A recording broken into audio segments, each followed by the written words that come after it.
Hey guys, welcome back to my channel. This is Nikki. We are in our second year of homeschool to an only child in the first grade. So today I want to talk to you about your thoughts on homeschool. I know year after year since the pandemic has really started, homeschool has become super popular and more common among people everywhere. And so I want to have a chat about whether or not, if you're on the fence, let me convince you. Let me try to talk you into what my homeschool experience is like. So if that is something that interests you, then keep on watching. All right, so we started homeschooling due to the pandemic and fell in love with it right away. I had always in the back of my head had some sort of homeschool love before. I mean, we were planning to send her to a traditional public school, but I always in the back of my head just really wanted to, I didn't want to let go, and I really wanted more time, and I never thought it would be possible that I could homeschool because I thought I wasn't qualified and all of the things. And let me tell you, if you are a parent and you're going through those same hesitations and questions in your head, I am here to tell you it is possible. It is way possible with grace and time, and you can totally homeschool your children. In fact, you know your children best. So you are going to be the best teacher for them. And what I would say most definitely first off the bat, if you are on the fence, Google, YouTube, find all the videos, because there are tons of homeschool families on here who are showing you their day in the lives and how they organize their day and how they just do the thing. So with that being said, if you decide to homeschool your kid and you're kind of lost as far as where to start, I would highly suggest that you first get something simple, Pinterest something, or get something off a website called Teachers Pay Teachers. Type in their grade level, find something fun to pick out, and I want you to get like an idea in your head of what you want them to learn. And it could be something simple. Maybe you are teaching them basic math or counting some money or something like that. Have some ideas out there and see if you can try to figure out your child's learning style. I think that's the super important number one step to do before you buy tons of curriculum or anything like that, because you don't know right now how your child learns. I will show you just a simple search I did on Google here, where it talks about visual learners, auditory learners, I'm gonna butcher the word, kinesthetic learners, where they need to learn, they need to do. And then you have reading and writing. So kids who learn primarily through books and writing. Or you have visual, they need to see it. And then you have hearing, they need to hear it. So once you discover your children's learning style and ease into homeschool, and if your kid was also a part of public school for a while, you may want to do what they call unschool, where you don't school and you just try to find a rhythm and have tons of play and activity and just kind of let your kid decompress. That's another approach before just diving right into curriculum and homeschool and all of that. So keep in mind, there are tons of information on learning styles, and that is something that I think needs to be done first so that you can kind of start out right and start out, how your child is going to learn from you best. That being said, then after you figure that out, you can start searching for curriculum. And I think the best place to find ideas for that is simply here, right here on YouTube. Tons of homeschool families come on here, do flip throughs for you of curriculum books and different ones that they use, and give you updates if it's worked, if it's not, if they're switching mid-year. Don't think you have to nail down the whole year of curriculum right away. You may get into it and it's not working for your kid, and don't think you need to force that kid through the rest of that book, because there are so many companies out there who make curriculum that it is not necessary to force yourself through something that is simply just not working for your family. Once you have a good idea of curriculum, and you don't even need to get curriculum if that's not your thing, and you would rather, if you're maybe even a teacher, or you would rather do or plan a unit study where you learn through specifically the child's interests.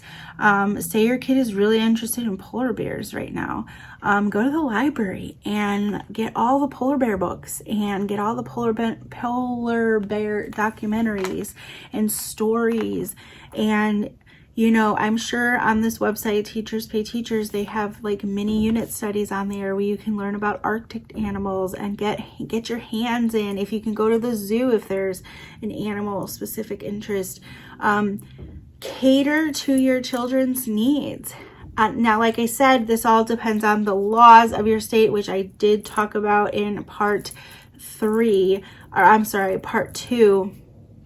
So this is something you can look forward to in the next video of mine down the road here, as I do get into state by state some of the things of what legality around homeschool in your state. So once you have all of that figured out, ease in and just have fun. Like, if you're not having fun, then you're not doing homeschool right. And I'm really here to tell you that it is possible to do all of those things. Have fun and learn and do the thing. It's possible, and it just takes patience, and it takes learning curves all the time, and grace, so much grace. Give yourself grace, give your kids grace.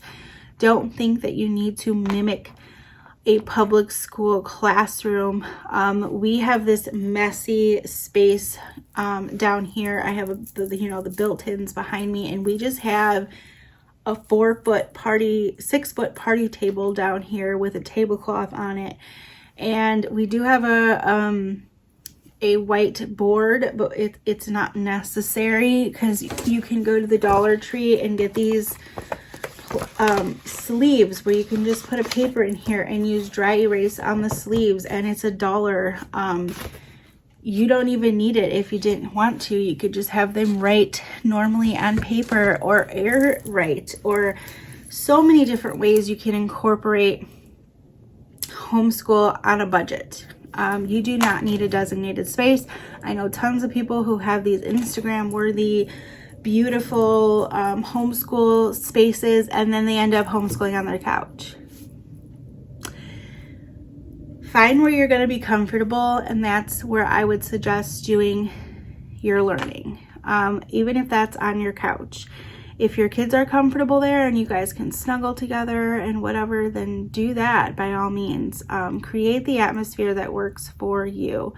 Don't let the picturesque moments deter you, because we can all put on a pretty show, and not a lot of us can really get in there and show you, hey, like, we're homeschooling in the kitchen today at the kitchen table, or car schooling. Some people have to car school on the weight of things, or say that you're a parent and you are still working. You can find ways to make this work. The other thing I was going to recommend is plan the fun. It is so easy to say we're going to do XYZ and then not do it. But if you plan for it, you have a better chance of getting yourself out the door to do it. whether you start setting some goals. We're going to go outside for 30 minutes a week, a day, every other day. We're going to go and find some trails to hike. We're going to go to a museum. We're going to go to the zoo. We're going to do this. We're going to meet some friends and join some homeschool groups. Whatever that is, plan the fun, because the fun needs to happen. Don't think that you need to sit here and school out of books all day long, because that's the other thing. You are one-on-one now with your child. You don't need to homeschool your child from 9 to 4 in the afternoon. It isn't necessary. Especially if you start young, say kindergarten, for instance, 30 minutes a day.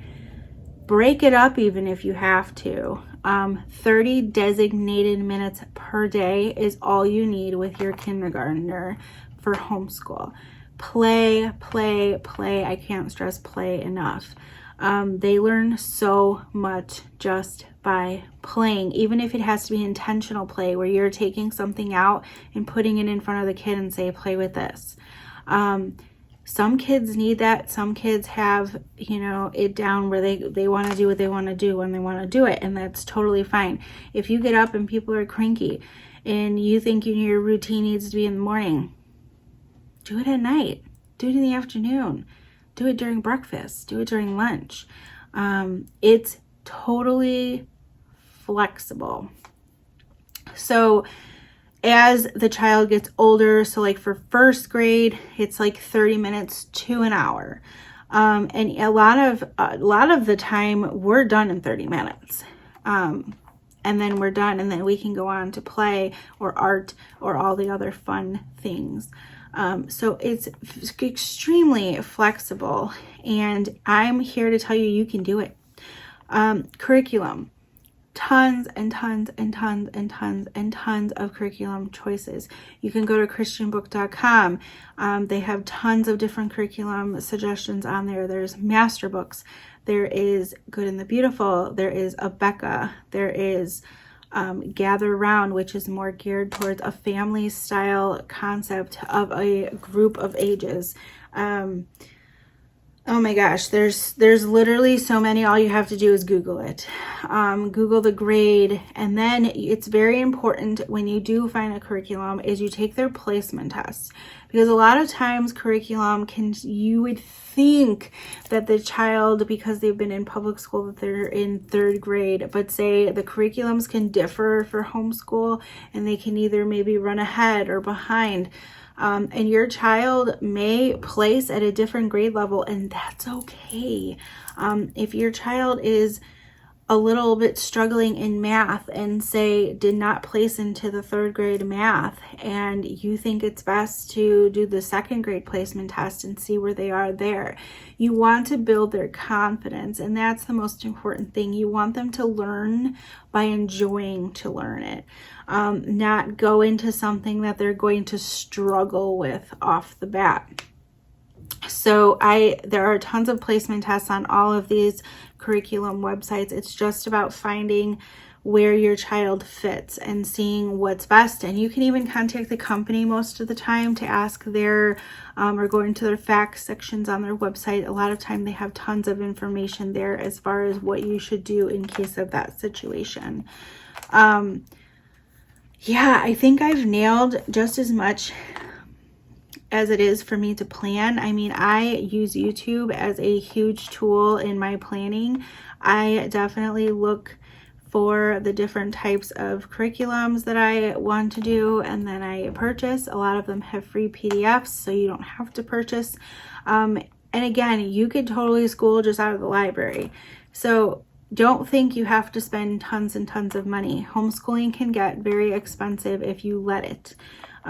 If you think you need all of the things, and yet like all of the things, and we really don't use all of the things. So don't be like me, who you think you need to go clear out a store of, puzzles and books and like crafts and all kinds of stuff, and then you don't get to it by any means. some good paper, some notebooks, pens and pencils and crayons and coloring stuff is all you need to start. It really is. So just if you're on the fence, I really think you can do it. And I think you can figure out a way to make it work for your family. And there is definitely a budget way to do everything. So find some YouTubers to follow, find some good websites, and you just need to know and have faith in yourself, because you, mama, are their best teacher. You will teach them and you will see it, and it is the best reward you can possibly imagine. So if that is not words of encouragement, I don't know what is, because I had those same, and I have definitely seen the reward pay off. So that is for part 2 in this video today. I hope that this helps you or gives you a general idea, or even maybe pushes you to decide to homeschool your kid. If anything, you can comment below and let me know what your hesitations are, or if you have any questions or need any advice. All of that information will be down below for me.